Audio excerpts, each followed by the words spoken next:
Guess who got brands talking? Brandlive.co.za.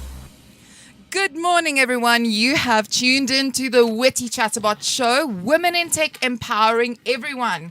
And we are coming live from our studio at 27 Boxes in the Bohemian city of Melville. I am Carmen Murray, your host for today. So, our vision for the show is to empower our listeners with masterclasses and interviews on the latest trends, digital technology, innovation, entrepreneurship, but also to give you a perspective on socio-economic developments to propel your business forward. We bring you top experts in the industry so that we can give you expert guidance. And today in studio, we have, drumroll, Mr. Chris Gryvenstein, Director of Employer Compliance Solutions, the ECS Group. Welcome, Chris. Thank you very much, Carmen, and good morning to your listeners. Oh, fantastic. Well, listen, it's lovely to have you here, but I must warn you guys today that we are going to have a very heavy topic. We are going to talk about all things BE related or BBBE related. I'm going to try and remember to do that. When I hear bee, I think of a buzzing bee. But that's clearly not what we're talking about today. So, Chris, just before we kick off, can you maybe just give us a little bit of a perspective? Because obviously, you know, employer compliance and to act as a buffer for your clients, their employees and the government, and to enable organizations, to be to meet the legal requirements. What does a day-to-day job look like for you guys? Carmen, what we... As our company name states, is Employers Compliance Solutions. So we try and assist our clients in becoming compliant with some of the critical legislation that's out there, and specifically related to the BE. That'll be currently we're busy with assisting our clients submitting their WSP, the Workplace Skill Plan, which needs to be submitted by the 30th of April. By all clients that's participating in BEE, because you got to, when you do your audit and under skills, you got to have proof that you've submitted your skills plan to the CETAs where you're registered. And then we assist companies also in submitting their employment equity. That happens closer. If you do it manually, it's September, and if you do it online, you've got until the 15th of January every year.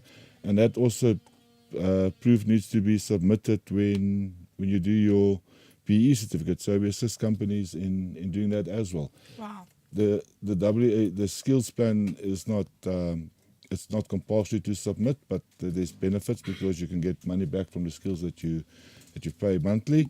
But the employment equity, that is however is compulsory.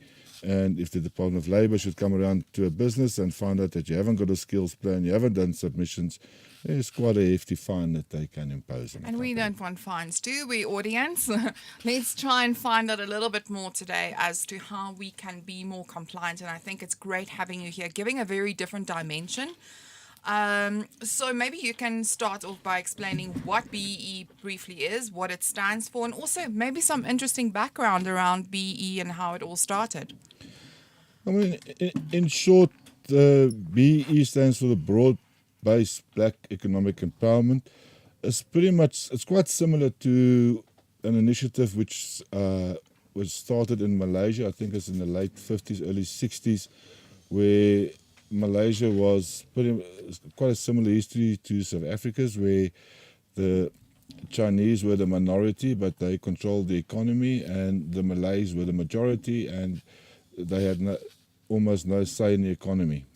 And they then started this program, which is quite similar to our BE, to transform the economy and to make the majority greater participants in the economy. That's basically where the BE comes from. But in South Africa, the main purpose is to rectify the past inequalities and transform our economic practices and to ensure black ownership, management and participation in the economic growth of South Africa. Interesting. So is it compulsory to subscribe to BE, and why is it important? It's not compulsory. The Act doesn't say that you must do it, But the act is structured in such a way that it's not to your benefit if you don't subscribe to it. Because somewhere along the line, a client of a client of a client does business with the government, and you'll have an impact eventually on their scores.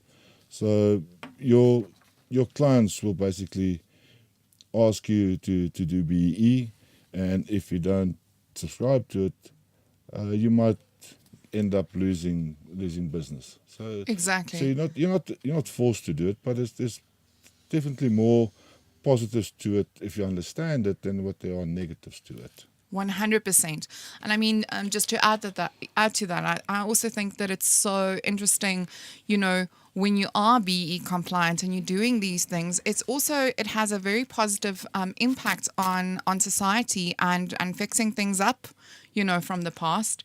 And I think skills development, especially also, which we'll unpack just now, is also paramount to the success for businesses in this changing environments. One of the things that I really am interested in is fronting and what it is and what are the implications, because it's a topic that's been coming up quite frequently, in marketing portals and so forth. So maybe you can unpack that for us. Fronting basically is defined by the act as being a transaction or arrangement or other act or conduct that directly or indirectly undermines or frustrates the achievement of the objective of this act or the implementation of any of the provisions of this act, including but not limited to practices in connection with BE. Now, what the DTI, who's basically the guardian of the BE, how they interpret fronting as basically as a deliberate circumvention or attempted circumvention of the BE Act and codes with practice, and it is commonly involves reliance on data or claims of compliance based on misrepresentation of facts, whether made by a party claiming compliance or by any other person. So what Can you give us an example of that? The easiest example that I could maybe give you, which is an example that's commonly used, is that somebody's got a small little company and business isn't quite flourishing, and they hear they're not well informed, and they hear everybody talks about, just take your domestic and give her 51% shareholding in your company, because then you're a 51% black-owned company, and then just do business from there. So what that basically is fronting. The whole idea of BE is not to do window dressing, but to actually empower the previously disadvantaged. 100%. And that's basically the most simplistic example I can give you about fronting. There's major other examples. A month or so ago, there was in the news that the BE Commission was onto somebody who had a similar structure, and they now after that company where they had I think it was a panel beating shop, if I remember correctly. They had somebody that was a major shareholder, and they managed to get a lot of business, but there's no advantage, there's no economic flow through to this shareholder, and he eventually, I think, left the company, and when he asked for his shares to be paid out, they just said, okay, there's no value in the company, and BE Commission was onto them, and that's basically fronting. It's not embracing the act. You must either embrace it and wholeheartedly and run with it, or leave it. And if they go after you, what kind of things would they do? What implications? Would you go to jail, or do you have massive fine, or Fines? Lots of fines. Fines, which is, if I remember correctly, the fines would be based on your turnover. Sure. So it's not something that it's not something to play with. And the BE Commission was established after the Act was amended in 2013. They started the BE Commission specifically to monitor compliance with regards to the Act. Sure. Okay, so are all companies seen as equal under the Act? No, they're not. What happens basically, the company, in short, there's a company that's got a turnover less than 10 million is referred to as a exempted micro enterprise, or abbreviated as an EME. And the only thing that company, their BE certificate is an affidavit which you can download from the DTI site. You just take that. I'm going to use the example as a white-owned small little business. Please do. You download the affidavit, complete it, say this is my company, what's the registration number, what's the VAT number, and I'm a level 4, and you go to the police station, have it affirmed, and that is your BE certificate. If you're a black-owned company, or if you're a 51% black-owned company with a turnover less than 10 million, you download the same EME affidavit. You'll be, if you're 51% black-owned, you'll be automatically level 2 EME. You go to the police station, have it stamped, There you go. and that's your BE certificate. Sure. And if you're a 100% black-owned company and your turnover is less than 10 million, you're a level 1. You complete it, you say what your black shareholding is, and you're a level 1. And the same applies to a startup. If some of your listeners thinking of starting their own business, you go and register the business, you get your registration number and everything that's required, and you complete the EME affidavit, say you're a startup and you're a level 4 BE. And when you want to go and tender for business, or you want to go and approach some clients, you can tell them you're a level 4, and away we go. Now the problem that we find quite often in the industry is because people are ill-informed, and you approach them when we collect certificates on behalf of our clients for auditing purposes, and we approach small businesses and we say, okay, can you please forward us your BE certificate? They say, sorry, they don't do BE. Okay, that's fine, that's your choice, but just a matter of interest. What's your turnover? And let's say hypothetically now we're a small family, white-owned business, so we can't qualify as BE, so we don't do it. So, and our turnover is 7 million. So, but you do qualify. You're a level 4 company. Just download the certificate, or we can mail it to you, complete it, go to the police station, and we can send you an example. If you BE, tell you what to fill in, just complete it, because it's to the benefit of your client. And if you don't do it, it might be to their detriment, and going forward they might decide that they no longer want to do business with you. Exactly. So it's in your interest to just go and complete the affidavit and forward it on to your clients. Yeah. Then the second category that we get is qualifying small enterprise. That'll be a company that's turnover is between 10 million and 50 million. Now the same applies with regards to black ownership to QSEs. That applies to EMEs, also apply to QSEs. So Can you maybe elaborate what those are? If a company is 51% black owned and does a turnover between 10 and 50 million, all they have to do is download the QSE affidavit from the DTI website, complete it. That's their BE certificate. If they're 100% black owned, download the QSE, complete it, say I'm 100% black owned, and complete it, and that's their BE certificate.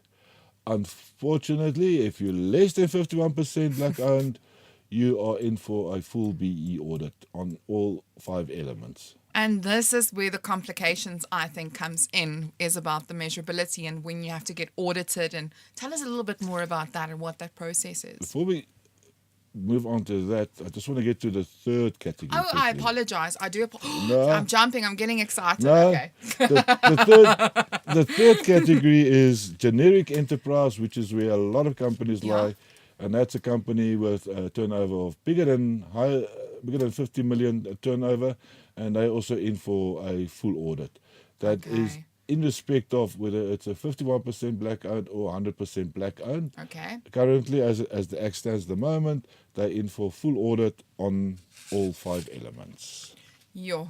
Okay, so tell us more about this measurability and auditing process, because I'm assuming that this would be more relevant, as based on your revenue, or am I wrong? Come again? Sorry, I did. So companies, the measurability of companies and when they need to get audited, would that be based on the type of revenue that you have per annum? It's on the turnover. Okay. So if your turnover is bigger than 50 million, you approach an auditing company. That an auditing company basically is a company that's accredited by SANAS. SANAS is a division of the DTI who oversees the BEE, and SANAS accredits companies to do BE audits. You approach a company and tell them that's your turnover, you want to do an audit, and they send you a quote, and they take it from there. 100%. Guys, we're going to continue. We're just quickly going for an advert break, and please hold on. We're going to unpack this further.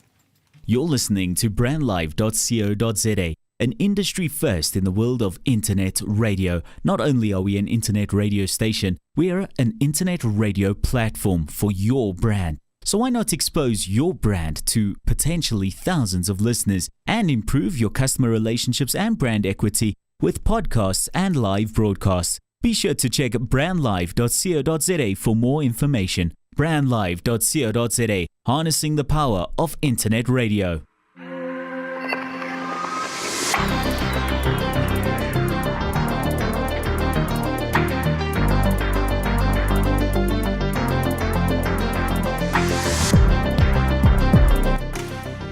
Hi, I'm Kirsty Dugmore, founder of Sugar and Spice, and you have tuned into the WITEE Chatterbots show.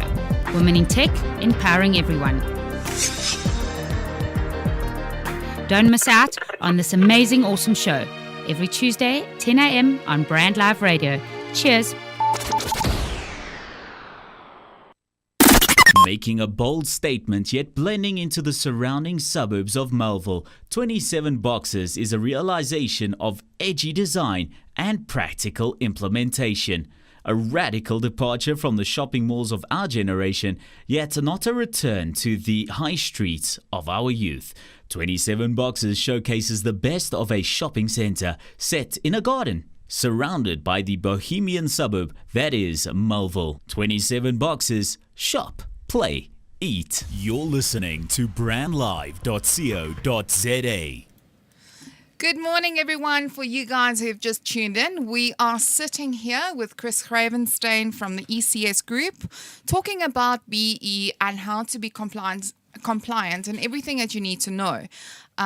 Very interesting things that we have covered so far, and we just finished talking about how companies are measured and audited. Now, let's start with the next thing, which is something I'm very interested to hear more about, is unpacking the different levels of BE. Maybe, Chris, you can take us through that. Carmen, there are 9 levels. One starts with 1. Just to get, I think what I'm going to do is, just to save us time, there's 5 elements that you get measured on, which is the ownership, management control, your enterprise and supplier development skills, and then your social development.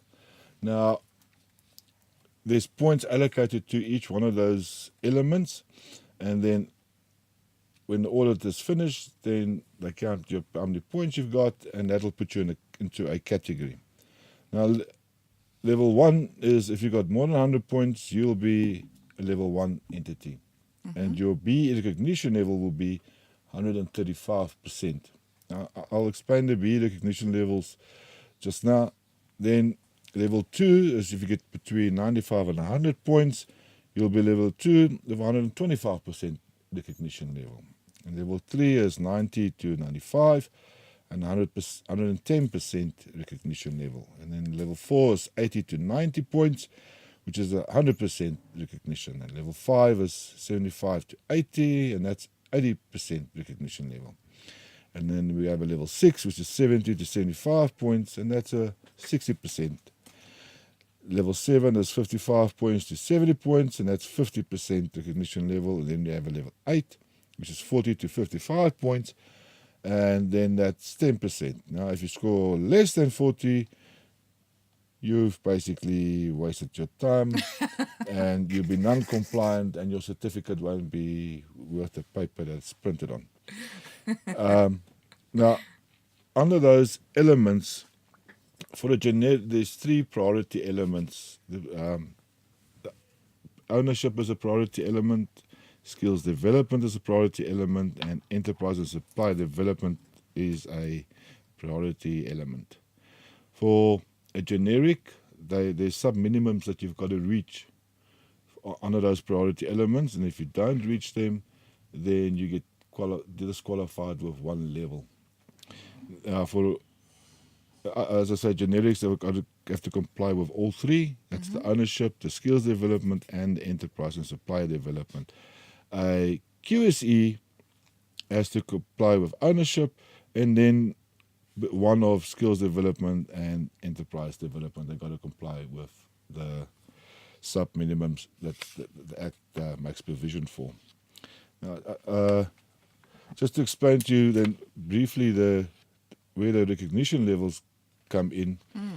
That comes in with when you get to the skills to the enterprise and supplier development.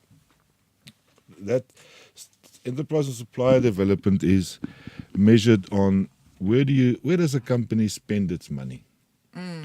Now, if a company spends, they got to get as much points on their spend. So if a company, if an example, spends 10 Rand with company A and they are a level 8 company, then from that 10 Rand that they spend, they're only going to get 10% recognition, so they're going to get 1 Rand recognition. And what companies strive for is to get 80% of all their procurement spent. So what does a company, what do they want from their suppliers? They want the highest level, because ultimately there are some suppliers that may be on a niche market and that don't comply, which they can't maybe Utilize. exchange for another supplier. Yeah. So there's some companies that will bring their BE or their procurement spend down. So the higher your level, the more value you have for your supplier.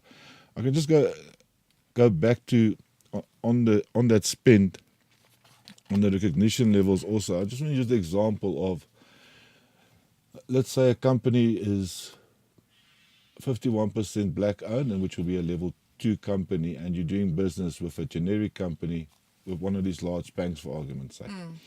When a generic company's procurement level is measured, it's measured through what they need to spend their money with. Is they got to spend, the target is 15% of their procurement needs to be with an EME. 15% of procurement needs to be with a QSE. And then 80% of its procurement with companies that basically subscribe to the BEE. And then 40% of their spends needs to be with 51% black-owned companies, and 12% needs to be with companies that are 30% black women-owned. So if we have a company which is, let's say, 30% black women-owned, 21% black male-owned, that gives us, and it's a QSE, they've completed their affidavit and they give it to, let's say, to one of these large banks.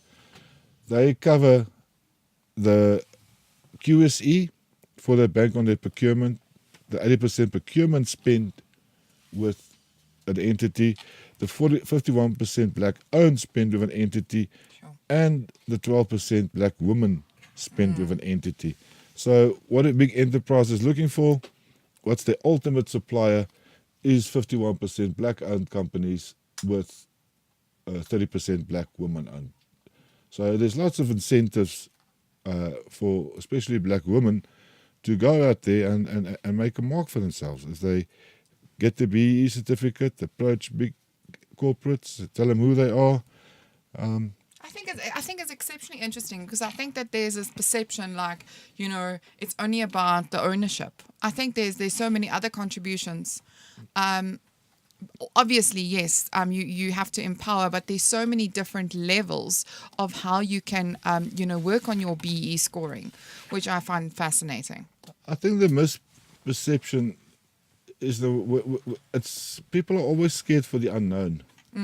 They don't understand BE, especially from a white perspective. They don't understand it, and all they see it is just there to benefit black people, which is not.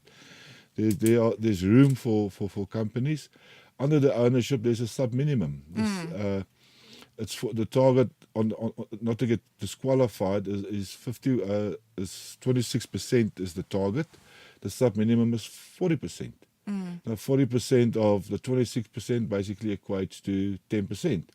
So in order not to be disqualified, it basically means you just got to get a black partner that can contribute to your business and get involved in the running of the business. And if you give that person 11%, sell 11% to that person, you won't be disqualified, and you can do that ownership level as well. Yeah. But people, understandably, they've built up their businesses. They don't just want to give it away. The Act doesn't say you must give it away. And that's the misconception I think a lot of people The have. Act doesn't want you to give it away. Yeah. Because everything that you get for free, you take for granted. You got to work your way Exactly. through it. So the Act makes provision that black people can buy into a business, and you've got 10 years to pay for the shares that you've purchased. But there are targets that's got to be met within the first year, in the second year, and by the 10th year, you got to have paid for your shares. And that's where the net equity comes in. People seem to think that just give the black people, give them share certificates, no interest, and I've got black shareholding. The disqualification and the ownership doesn't come in with the shareholding. It comes in with the down payment of the shares purchased. If those shares are not being paid for, there's no black shareholding. There's no equity transfer, and that's what the Act basically wants. I find it very interesting. I just I think it's so important that we actually educate ourselves on this, and because it's not something to take lightly. Also, for you guys who are not here today, if you look in the studio, Chris has arrived with a gazette and with all these lawyer documents. He's come really prepared, which shows me that this is not something that you can just do on your own. And you truly do need to have people to consult you and to help you to become compliant, and also remove all of those stigmas around this topic. Now, Chris, in closing, maybe if there's anything that you would like to mention to the audience in closing, and also how they can get hold of you and your team if they need any help. The comment short, don't be scared of BE. It's not an unknown. It's here to stay. One needs to buy into it. One needs to understand what the purpose is. It's a lot of the perceptions out there that it's just there to enrich black people, which is not. It contributes towards equal management. It contributes towards the skills. It's got a social element to it. So there's much more to it than just the ownership. But if you don't understand BE and you take it on, you're not going to succeed. And also, I just want to quickly also mention is BE is not something you can do in retrospect. If a client comes to you now and say, okay, listen, we need your BE certificate, okay, let's go and contact a BE auditing company to come and do an audit, you're not going to make it. BE needs to be managed in your financial year. There's certain things which needs to be done in your financial year. You can't do it retrospectively. The only things that are measured when your audit is being done is your management control and your ownership. The other elements, your enterprise, your skills development, your enterprise and supplier development, and your social needs to be done in your financial year, which is under review. So you can't come after, if you're going to do an audit now and your financial year was the 28th of February and you haven't done those things, you're not going to make it. So you need to work on your BE in your financial year. And our contact details, I think it's best is to contact our office, 011 0896-5915, and just speak to the lady there, and one of us will get back to you. An email address? My email address is Chris, CHRIS, @ecsgroup.co.za, or you can mail Karen, it's KARIN, @ecsgroup.co.za. Fantastic. Well, I'm sure there's a lot of people who's going to have a lot of questions. But listen, we don't have much time, but in tradition, we have a 1-minute game that we play so the audience can get to know you better. So we've got a ticker that goes 1 minute, and we're going to start now. Are you a hunter or a gatherer? Hunter. Rugby or cricket? Rugby. If you were a new addition to a crayon box, what color would you be? Blue. What do you think about when you're alone in your car? Hunting. Oh, shove it. What is your favorite 80s jam? You too. Okay, how would you describe your job to a child? Complicated. What would your pet say about you if they could ask you for a reference? My pet. Yeah. Woof woof. If you could replace the handshake as a greeting, what interesting new greeting would you replace it with? Wave. What movie or book character are you most similar to? Jim Carrey. What's something that you've never been able to do well? Grammar. Woo! You've made it! The first guest to get a 10 out of 10. Well done! Woo! First!